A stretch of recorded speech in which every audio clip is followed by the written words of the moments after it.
వి gold trusted gold buyers తాకట్టులో ఉన్న బంగారాన్ని విడిపించి ఈ రోజు ఉన్న మార్కెట్ ధరకే కొనబడును. మరిన్ని వివరాలకు సంప్రదించండి 77107720. Welcome to RTV. నేను మీ గయాజ్ని. క్రైస్తవ బోధకులు పగడాల ప్రవీణ్ మరణంపై 2 తెలుగు రాష్ట్రాల్లో వివాదాస్పదంగా మారింది.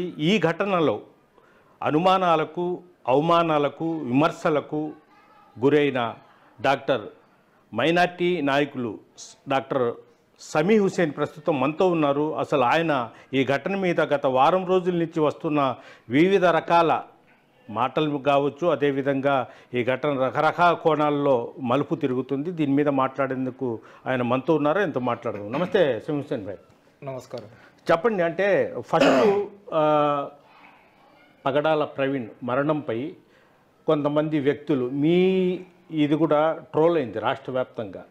ఇప్పుడు మళ్ళీ ఈ మద్యం అని రకరకాలుగా ఎవరు తోచిన వాళ్ళు మాట్లాడుతున్నారు, ఎవరు తోచినట్లు వాళ్ళు యూట్యూబ్లలో ఇది చేస్తున్నారు, ఛానల్స్లో ప్రసారాలు చేస్తున్నారు. అసలు ఎలా చూడొచ్చు అంటారు దీన్ని?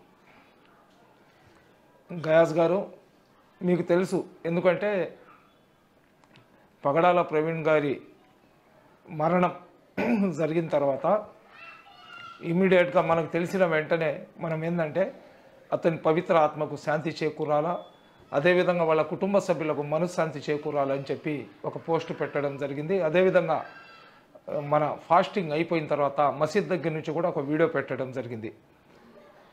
అయితే ఆ సంఘటన జరిగిన కొత్తలో కొంతమంది అతనికి నాకు జరిగిన ఏదైతే వివాదం ఉందో దాని మీద అతను మొహమ్మద్ ప్రవక్త అనుచిత వ్యాఖ్యలు చేయడము, అదేవిధంగా నేను క్రిస్టియానిటీలో ఉన్న జీసస్ గారి గురించి అనుచిత వ్యాఖ్యలు చేయడానికి మా ఇస్లాం మాకు అంగీకరించదు. కాబట్టి అతను చేసిన వ్యాఖ్యలను నేను తట్టుకోలేక అతనికి దూషించడము, ఈ సంఘటనలంతా జరిగినాయి. జరిగిన తర్వాత అతను ఒక వీడియో పెట్టాడు.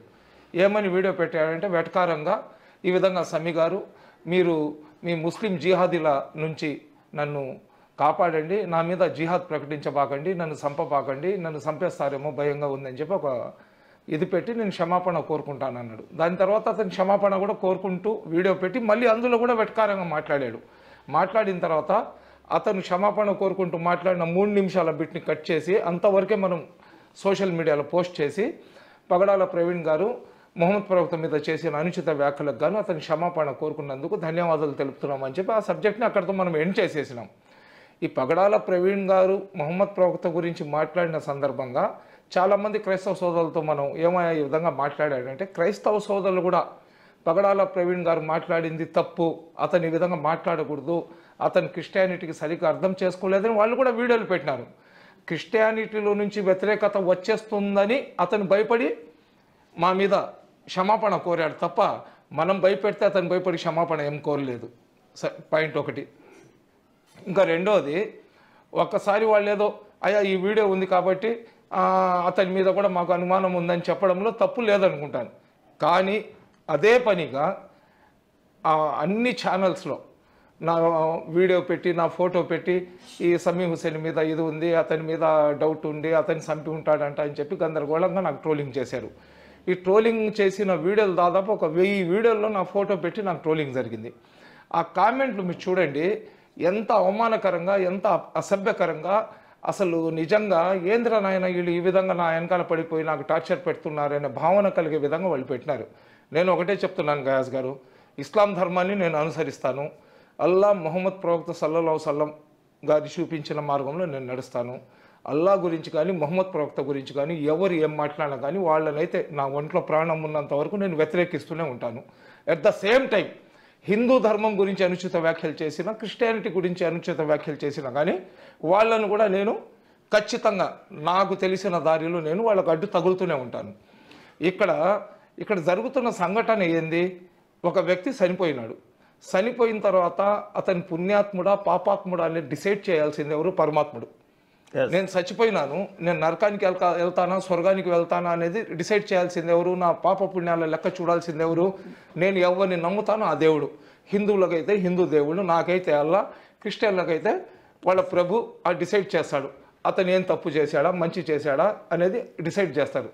కానీ ఇక్కడే అందరూ డిసైడ్ చేసేస్తున్నారు. వాడు నరకానికి వెళ్తాడు, వీడు స్వర్గానికి వెళ్తాడు, వాడు మందు తాగి చచ్చిపోయాడు, వాడు కింద పడి చచ్చిపోయాడు, బండి గుద్దేసింది, అది ఇంకొకటి. నేను ఒకటే అందరికీ రిక్వెస్ట్ చేస్తున్నాను ఏంటంటే, పోలీసు వాళ్ళు ఇన్వెస్టిగేషన్ చేస్తున్నారు. ఆ జరిగిన అది యాక్సిడెంటా హత్య అనేది తేల్చాల్సింది ఎవరు? మీరు, మేము కాదు, పోలీసు వాళ్ళే తేల్చారా?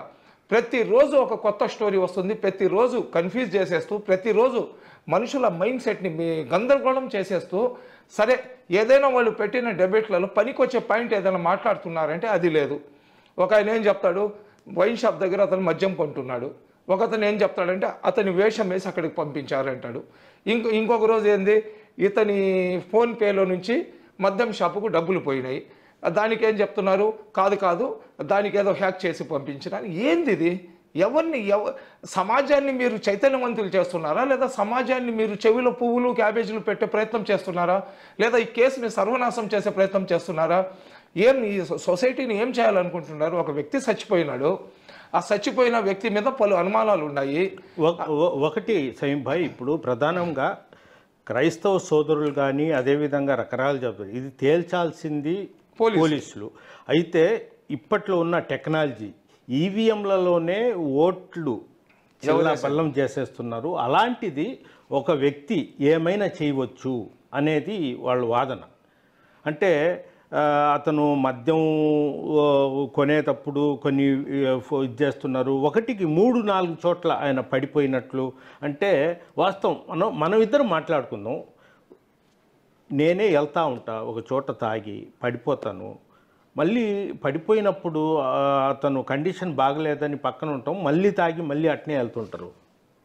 దాన్ని ఎలా చూడొచ్చు అంటారు? ఇప్పుడు ఎవరైనా కానీ అది ప్రవీణ్ పగడాల గారి వీడియోసా కాదా అనేది నాకైతే తెలియదు. ఓకే, ఏదైతే ఈ టీవీ ఛానళ్ళలో యూట్యూబ్ ఛానళ్ళలో చూపిస్తున్న వీడియోలను బట్టి అతను 3 దగ్గర 4 దగ్గర ముందు ఒకసారి లారీ బ్యాక్ ఏదో తగిలి కింద పడిపోతాడు, ఇంకొకసారి అతనే పోయి స్తంభాన్ని గుద్దేస్తాడు, ఇంకొకసారి అతనే కింద పడిపోతాడు. ఈ విధంగా 3-4 దగ్గర కింద పడిపోయినారంటే ఖచ్చితంగా కూర్చొని ఉంటాడు, ఖచ్చితంగా ఆ వ్యక్తి చాలా తీవ్రమైన డిప్రెషన్లో ఉన్నాడు.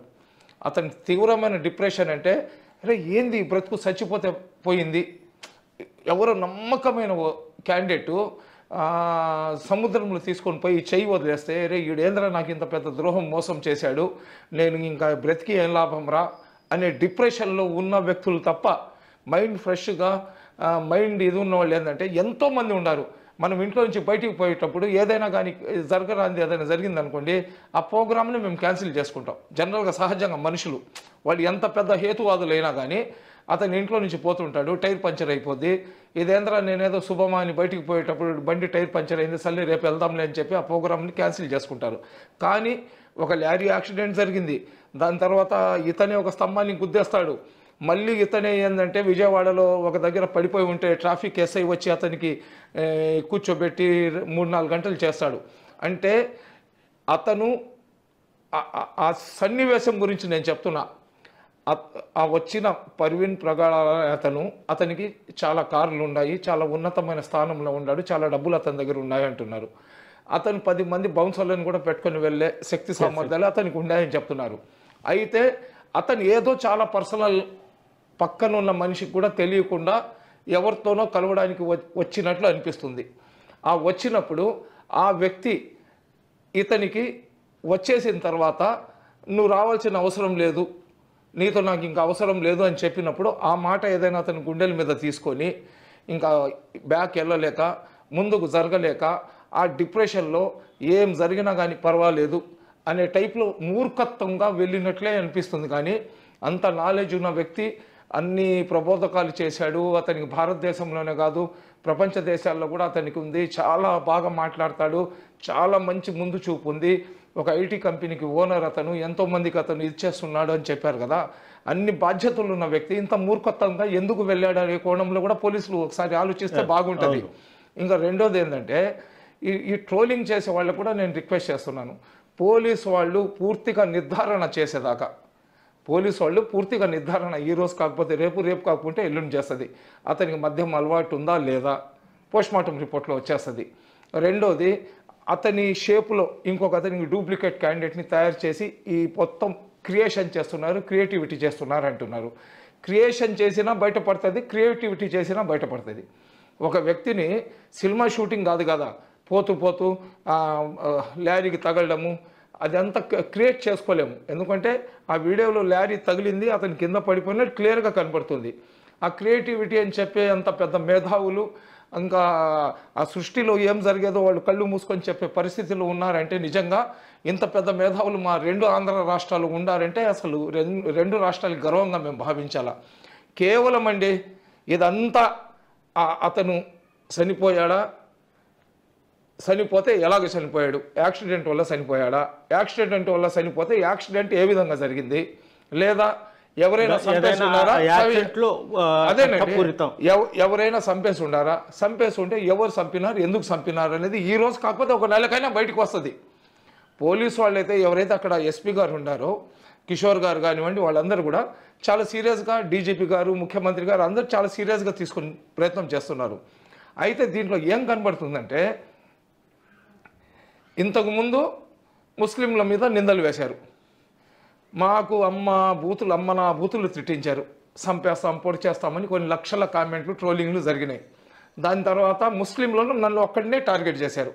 ఇంకా ముస్లింలు ఇంకా వేరే క్యాండిడేటే లేడు, సయ్యద్ సమీ హుసేన్ అనేవాడే టార్గెట్.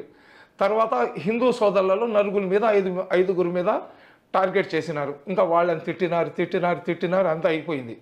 ఇప్పుడు ఫైనల్గా ఏమొచ్చింది, క్రైస్తవ సోదరులు తిట్టుకునే పరిస్థితులు వచ్చేసారు. అవును, ఇప్పుడు మేము క్రిస్టియానిటీకి కాపాడడానికి వచ్చినాము, క్రైస్తవ సోదరుల రక్షణ కోసం వచ్చినాము, మా పాస్టర్కి జరిగిన అన్యాయం ఇంకొకటికి జరగకూడదు, మేమంతా ఏకమైపోతామని వచ్చినారు కదా.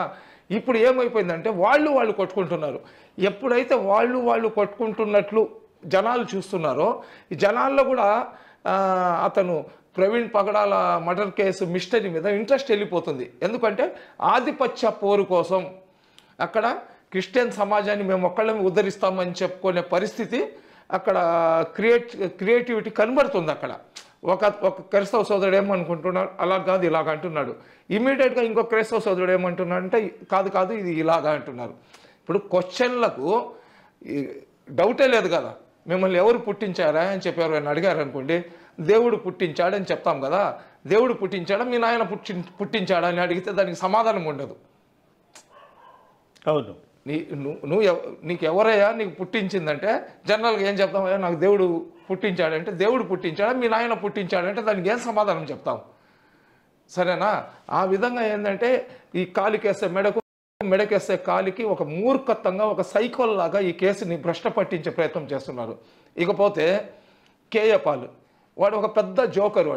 వాడు ఏంటంటే చిలక జోస్యాలు చెప్పేవాడు. పాత రోజుల్లో ఇందిరాగాంధీ పక్కన, రాహుల్ గాంధీ పక్కన, సోనియా గాంధీ పక్కన, సినిమా యాక్టర్ల పక్కన నిలబడి ఫోటోలు చేసినట్లు మార్ఫింగ్ చేసిన ఫోటోలు పెట్టుకొని వాడు తిక్కగా మాట్లాడుతున్నాడు. అసలు వాడికి ఏం తెలుసని వాడు మొన్న 2-3 యూట్యూబ్ ఛానళ్ళలో కూర్చొని నన్ను